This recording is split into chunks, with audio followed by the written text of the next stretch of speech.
Ya, kali ini saya akan berbagi sesuatu yang mungkin sangat membantu sekalian yang menyaksikan dan tidak akan membantu kalau kalian tidak menyaksikan. Oke, ya, begini, akhir-akhir ini dunia kekristenan sedang dilanda oleh perdebatan yang sangat menarik dari beberapa pendeta-pendeta yang tergolong sangat terkenal dan memiliki jemaat yang sangat banyak.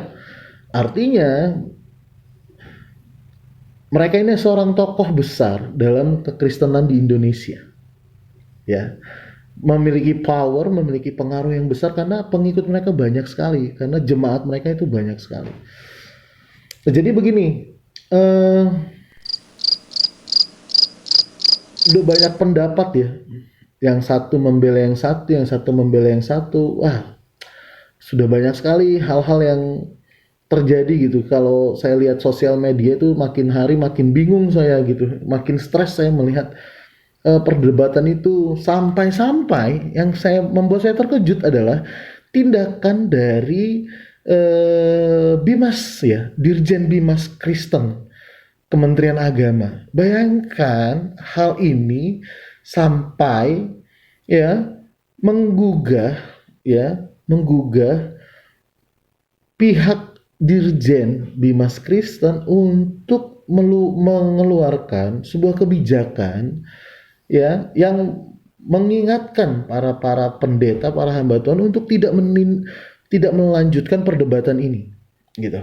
Untuk fokus kepada bencana atau fokus kepada wabah yang terjadi di Indonesia saat ini, yaitu wabah COVID-19. Nah, dengan demikian ya, mungkin di 2 hari kebelakangan ini sudah tidak ada lagi ya gitu ya, tidak ada lagi saling singgung gitu. Nah, akan tetapi saya masih melihat ya kebijakan dari Dirjen Bimas Kristen ini disinggung oleh sang admin akun-akun satir gitu ya. Nah, jadi begini, eh, para admin akun satir ya tidak sepertinya eh, tidak sepaham gitu, tidak sepakat dengan apa anjuran yang berada di dalam kebijakan itu. Nah, artinya begini, walaupun artinya mereka tidak sepaham karena mereka berpikir bahwa salah satu harus ada yang menang. Artinya para admin-admin akun satir ini merasa mereka benar, ya mereka benar dan objek satir mereka harus dinyatakan kalah gitu, atau harus dinyatakan salah gitu. Terlihatnya seperti itu dari kacamata saya. Itu dari kacamata saya. Nah, saya tidak mau manas-manasin situasi. Saya tidak mau memanas-manasin situasi dan saya mau terlepas dari perdebatan itu dan saya tidak mau menanggapi, tidak mau mengkritisi apa-apa dari kebijakan Dirjen Bimas Kristen. Itu sangat baik bagi saya untuk menenangkan jemaat-jemaat yang resah pada akhirnya karena melihat perdebatan itu sangat marak sekali di sosial media. Nah, itu saya sangat menghargai, saya sangat mengapresiasi, itu tindakan yang tepat bagi saya. Nah, hari ini saya akan mengajak saudara sekalian untuk melihat ya, untuk melihat bagaimana sih satir dan sarkas ini ya. Ya artinya begini, dari secara sederhana satir itu kan diartikan tindakan menyindir, sarkas juga tindakan menyindir. Tapi bedanya satir dan sarkas, satir itu dengan halus, sarkas itu dengan tegas dan belak-belakan gitu. Nah, itu yang saya pikir inilah yang terjadi tentang satir dan sarkas pada zaman Rasul-Rasul. Di Galatia, saya mau ke saudara semua yang menyaksikan buka Galatia 2 ayat 11 sampai 13. Galatia 2 ayat 11 sampai 13 dinyatakan begini. Tetapi waktu Kefas datang ke Antiokhia, aku berterang-terang menentangnya sebab ia salah. Perhatikan sekali lagi. Ini Paulus menulis kepada jemaat Galatia. Dia berkata begini, di ayat 11, Galatia 2 ayat 11, tetapi waktu Kefas datang ke Antiokhia, aku berterang-terang menentangnya sebab ia salah. Garis bawahi kata berterang-terang menentang. Berterang-terang menentang karena si Kefas salah. Siapa Kefas? Jelas Kefas itu Petrus. Yang dimaksud Paulus di sini adalah Petrus. Nah, di ayat ke-12, kenapa Paulus mengatakan bahwa Petrus salah? Di ayat ke-12 sampai 13 dijelaskan begini. Karena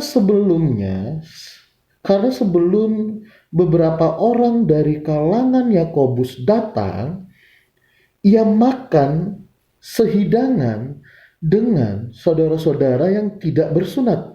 Tetapi setelah mereka datang, ia mengundurkan diri dan menjauhi mereka karena takut akan saudara-saudara yang bersunat. Di ayat 13, dan orang-orang Yahudi yang lain pun turut berlaku munafik dengan dia, sehingga Barnabas sendiri turut terseret oleh kemunafikan mereka. Nah, bagi saudara-saudara yang menyaksikan, di sini Paulus mengkritisi Petrus. Tetapi yang harus dilihat adalah kritik Paulus tidak terhadap pengajaran. Kritik Paulus, kritik Paulus tidak menyinggung pengajaran Petrus. Kritik Paulus diarahkan kepada tindakan Petrus secara personal yang menurut Paulus itu merupakan tindakan munafik. Karena apa? Gitu kan? Dalam teks ini jelas sekali bahwa Petrus takut. Lalu dia kabur dalam kerumunan, kerumunan orang-orang tidak bersunat. Nah, kenapa hal ini menjadi kemunafikan? Itu menurut Paulus. Nah, itu kritik Paulus kepada Petrus. Hal ini menjadi kemunafikan karena begini, dari awal saya akan jelaskan sedikit saja. Petrus menentang perilaku orang-orang Kristen Yahudi yang masih hidup, yang catat dengan baik, yang masih hidup di bawah hukum Taurat. Nah, yang menyaksikan pasti tahu bahwa hukum Taurat itu di dalamnya adalah moral juga, gitu ya. Hukum moral, hukum sosial orang-orang Yahudi. Jadi patternnya di situ gitu, landasannya itu. Jadi begini, Petrus menolak atau menentang perilaku orang-orang Kristen Yahudi yang masih hidup di bawah hukum Taurat. Petrus menentang, gitu.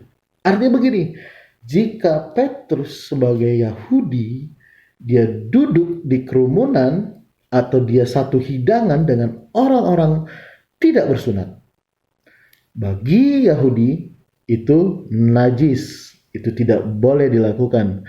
Tetapi karena dia Kristen, dia bisa melakukan itu.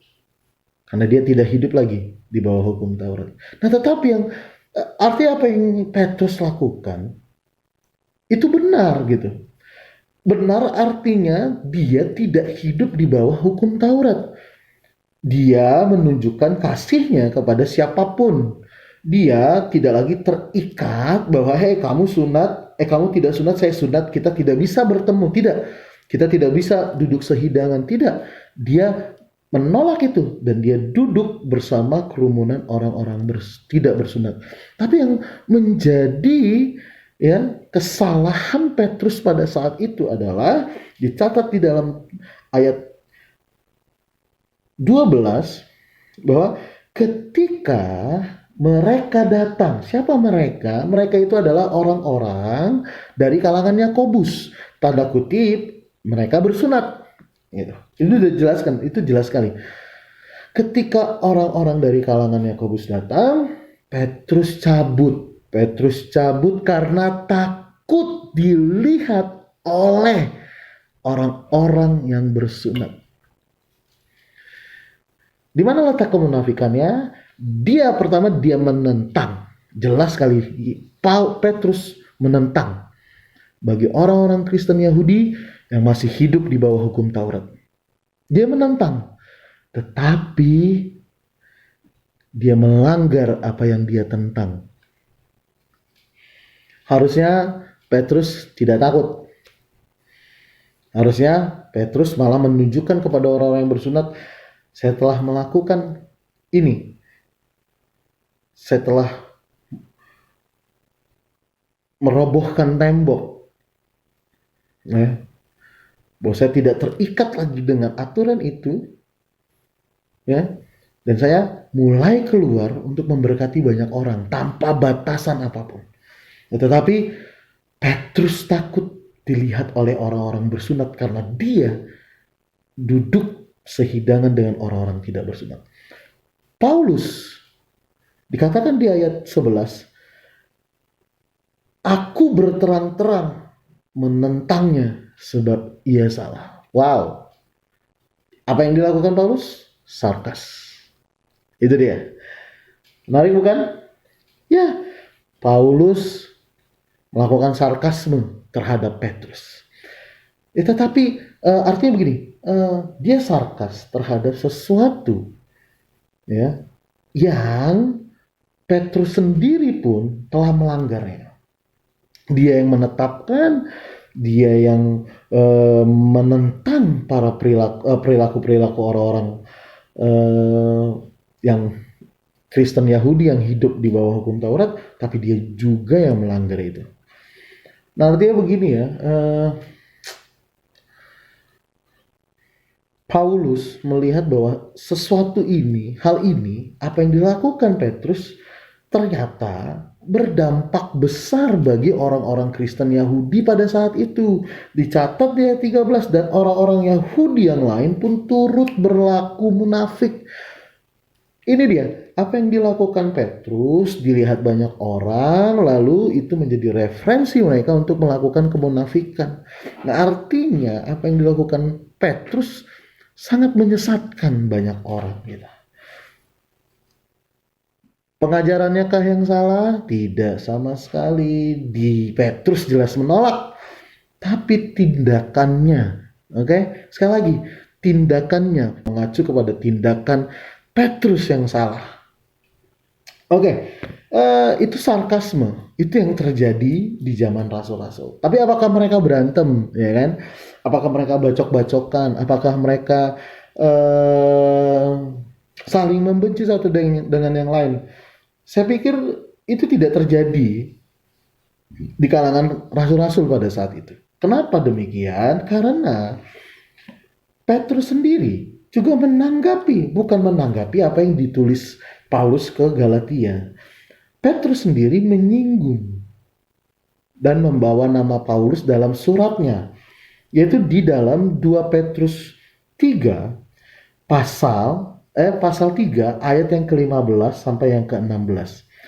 2 Petrus 3 ayat 15 sampai 16. Begini, anggaplah kesabaran Tuhan kita sebagai kesempatan bagimu untuk beroleh selamat. Seperti juga Paulus, saudara kita yang kekasih. Ingat, Paulus, saudara kita yang kekasih, itu kata Petrus, telah menulis kepadamu menurut hikmat yang dikaruniakan kepadanya. Lihat betapa Petrus mengagumi hikmat yang Tuhan berikan kepadanya. Dan itu diberitakan dan ditulis, dicatat di dalam suratnya. Bayangkan apresiasi yang begitu mewah disajikan oleh Petrus kepada Paulus. Tapi lihat ayat 16.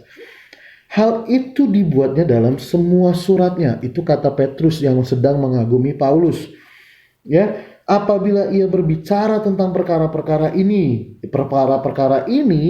itu sesuai dengan konteks Petrus yang sedang membahas hari Tuhan.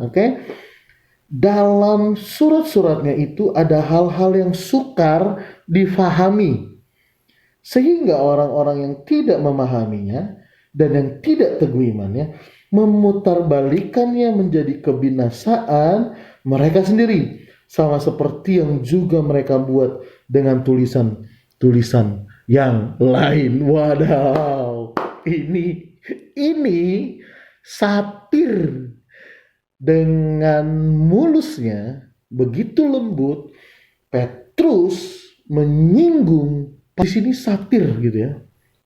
Satir kepada Paulus. Dia katakan begini. Tadi dia naikkan Paulus bahwa dia katakan dengan hikmat ya, dengan hikmat yang dikaruniakan kepadanya. Ya kan? Jadi dia katakan dalam surat-suratnya itu ada hal yang kurang bisa dipahami. Ini keren sih Petrus ya. Petrus keren. Petrus keren.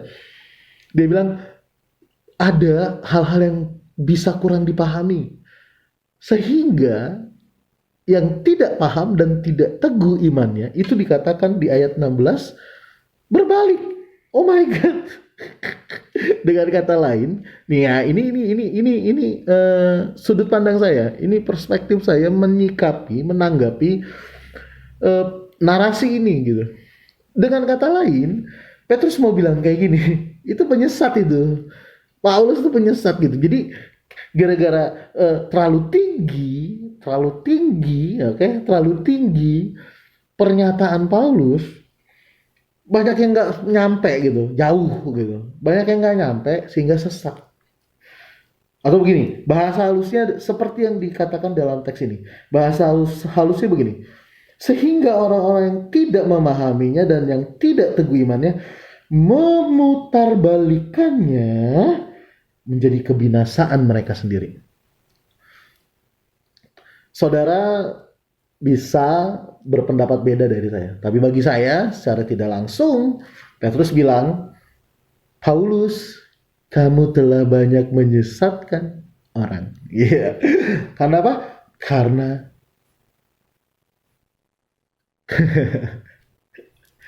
keren sih. Ini satir. Yang dilakukan Petrus itu adalah satir. Menyinggung secara halus. Kalau sarkasnya begini, versi sarkasnya. Gak usah dengerin Paulus, walaupun dia terlihat pintar, dia sesat. Ah gitu, itu dia. Aduh, kacau deh. Oke, kali ini cukup sekian.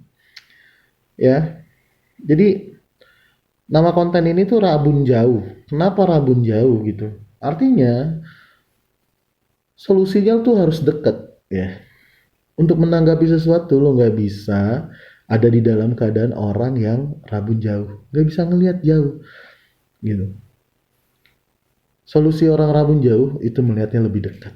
Nah tadi satir dan sarkas, saya berusaha untuk pemirsa ya, bukan pemirsa, semua yang menyaksikan lebih dekat lagi ya pada teks Alkitab yang ternyata dalam histori rasul-rasul terjadi juga perdebatan dan mereka memainkan satir dan sarkas ini. Saya nggak berani nyimpulin satir dan sarkas itu benar, dibenarkan atau tidak. Tapi silakan saudara menyikapinya. Ya, saudara ada di mana gitu. Ya, yang terakhir saya mau kasih pesan begini.